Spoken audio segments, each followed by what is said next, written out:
everybody, Joe Joseph here for thedailysheeple.com, and this is your news shot. I'll go to the Wall Street Journal.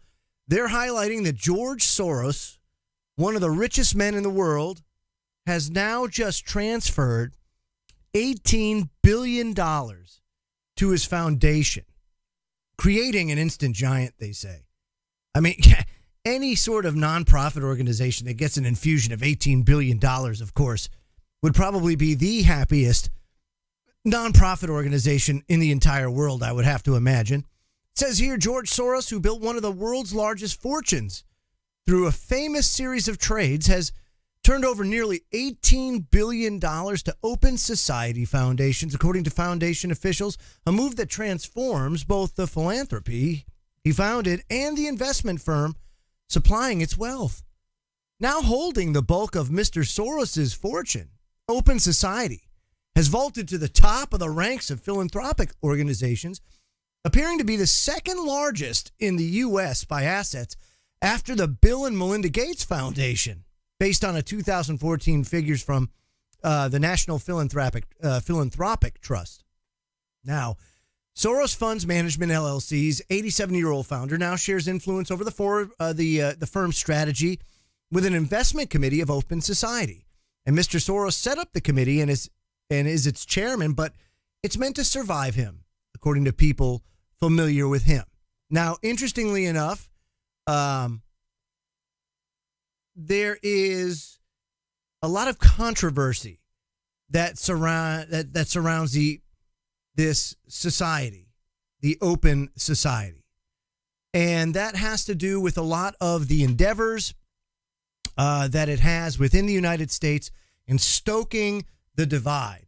If you take a look at a lot of the funding for the Black Lives Matter movement, it comes often from Open Society. It is, if you want to take a look at the illegal immigration issues that we've seen divide the country, a lot of the division comes from Open Society, from organizations like Open Society. But now that, look at $18 billion infusion, this nonprofit organization has just become an absolute juggernaut of change, if you will. Because really, what's the quickest way to change? If you have a limitless pocketbook, why, you can affect change anywhere. With $18 billion, do you know what kind of change you can affect? I mean, just if it was me, right, and I had, let's just say, $1 billion, which, I mean, come on, that would be crazy. I mean, instantly, what would I do? I would probably go and try and acquire as many radio stations as I could, talk radio stations throughout the country in major markets, just to be able to make a dent in what's being said out there instead of just establishment left, establishment right. Something that gives people the middle ground. That's what we need. Open Society really is just a big push for the New World Order, for that Weishaupian type of society. Of course, Adam Weishaupt came up with a lot of the goals of the Bavarian Illuminati, which mirror the Communist Manifesto, the 10 planks, which, of course, then go on to form the basis for modern society today, even in ones that consider themselves free, like the United States. Take a look at the United States and then compare it to the 10 planks and tell me how many of those planks are here today in the United States, and the majority of them are. We are, in fact, a communist country. I mean, that's what we are. Now, it may not be a bleeding red country, but if you take a look at it, by definition, we are well on our way to being a full-blown communist country. I mean, it just is what it is. Look at the fascism that's going on. Yesterday, I highlighted the collusion, if you will, between the government, the CIA, and Facebook.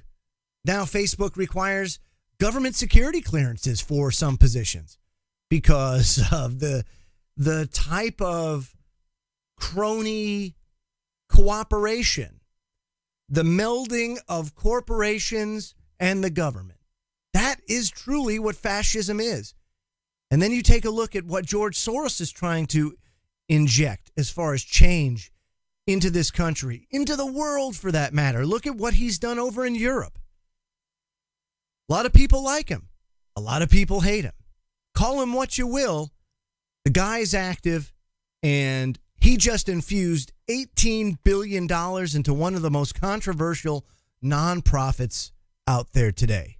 So let's pay attention to what Open Society's doing and now what their plans are going forward with this huge infusion of resources. I'm Joe Joseph. This was thedailysheeple.com's News Shot. Feel free to comment below and visit our website at thedailysheeple.com. Have a great day, everybody.